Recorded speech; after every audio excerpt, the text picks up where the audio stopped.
it's obvious that I've been very harsh on housing officers in general, and I guess I haven't really kind of cracked how I kind of articulate that. You know, there is undoubtedly the majority of housing officers are good people. They do the job because they want to help people, and there is that resource issue that comes in. I guess, and I know some housing officers are watching. I just wondered if anyone had any advice. You know, for those frontline workers, you know, they turn up at 9 o'clock, they're on duty, they're going to see 30 people through the doors that day. And just before they go out on duty, you know, they're told, well, do you know what, guys, there's no temporary accommodation available today. Off you go. You know, what can they do in that situation? You know, and I know what they do is they try and do everything they possibly can to kind of do the right thing. But you know, what is there? What else could they do to kind of get out of that situation where they're essentially, you know, inadvertently pressured to do something which, you know, to not follow the law? Well, we do have protection in this country for whistleblowers, is one thing to say.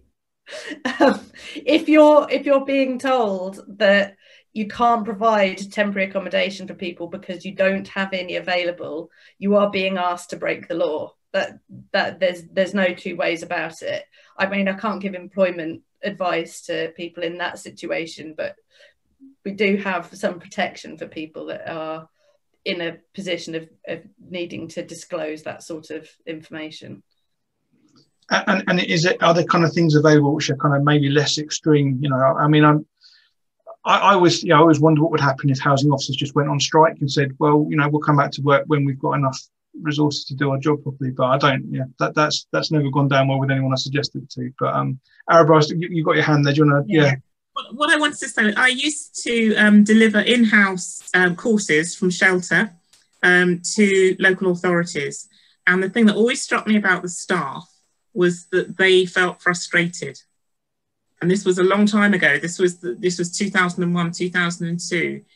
And even then, with the resources available then, which have since reduced, the overwhelming impression I got from the housing options staff who used to come to those courses, which I don't know if they happen now because they were booked from shelter and they were delivered in the council chamber of a local authority, so people didn't have to travel and they could be called away to their desk if need be, and so their bosses were happy. But the overwhelming impression I had from all those staff was that they were very frustrated because they couldn't do what they wanted to do. Some of them felt that they got people who were taking liberties. You know, you have the homeless applicant that you're sorry to see him again, but most people really wanted to do the right thing and they were really hamstrung. And I think it is very hard for them, perhaps when they've made a decision which has to be approved by a manager and the manager vetoes it and those sorts of things, or the manager says, I'd love to support your decision, but we just haven't got the accommodation today. Please just send them away with some leaflets or you know, get them into a hostel. I think it's a very difficult situation, not of the employees making. And I'd just like to say that because I know there are people who feel very much that they're beleaguered and they're frustrated because they would like to do something that they're not able to do. I haven't got any solutions. My ultimate solution is really, as Jan said, to have more housing stock. We're a long way from that, and it is a very difficult situation for some housing officers. I think it is also easy to respond to that by becoming hardened and just, you know, shielding yourself against the sea of humanity that washes through the housing options department day after day. But you know you can't help, and that's perhaps where you get to Shannon's situation, where instead of seeing somebody, an individual, Joe Soap, with depression, you just think all depressive people are like this, I'm going to treat all of them the same. And I think it's very understandable. I don't have an easy solution. I think a lot of it is economic and political, but we can only operate within the law. Yeah.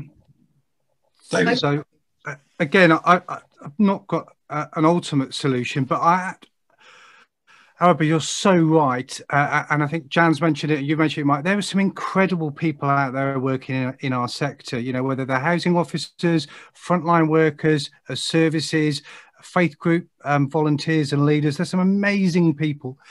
And they're all coming from a place of wanting to help. So they're coming from really good places, you know, regardless of where they are. I think one of the challenges is that why we end up fighting a lot is there's so much tension within the system, and we're all fighting for our little bit, and we're fighting for this mental health part over here. We're fighting with services over here and allocate. We haven't got enough properties and what have you. So there's all of these tensions, and what tends to happen is that as I used to pitch up at my local authority, once I knew how to pitch up and bang my hand on the table and all that sort of stuff.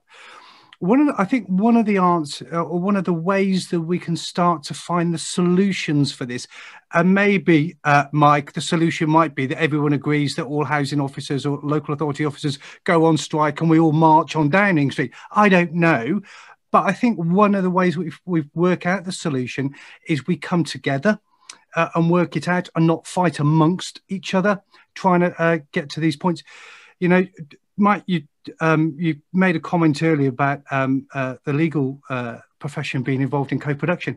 I mean, how amazing would it be if we had somebody from the legal profession, somebody from the local authority, local service deliverers, and lived experience, those using services, coming together to design and work through the policies and servicing, because they're all having an input and all bringing their part of their wisdom and their experience into that solution.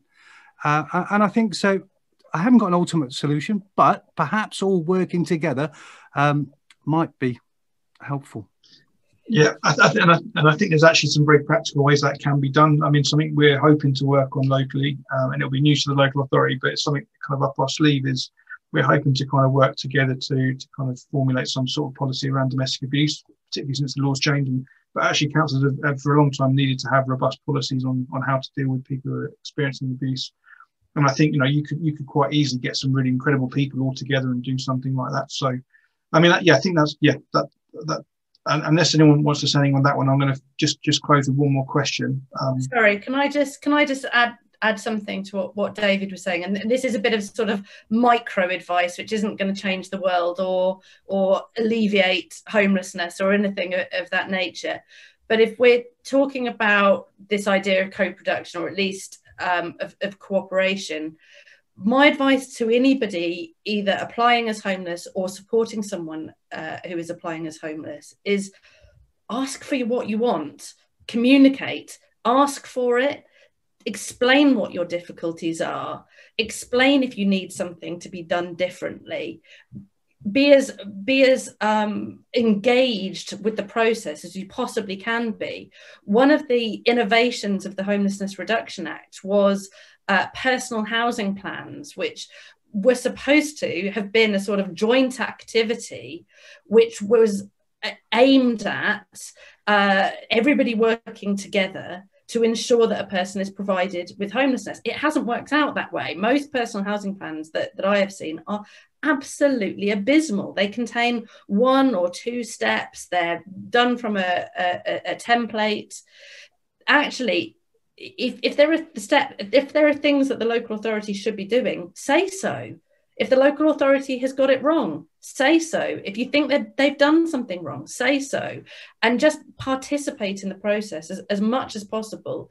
And this is definitely with my lawyer hat on, leave a paper trail. Communicate by email as much as possible.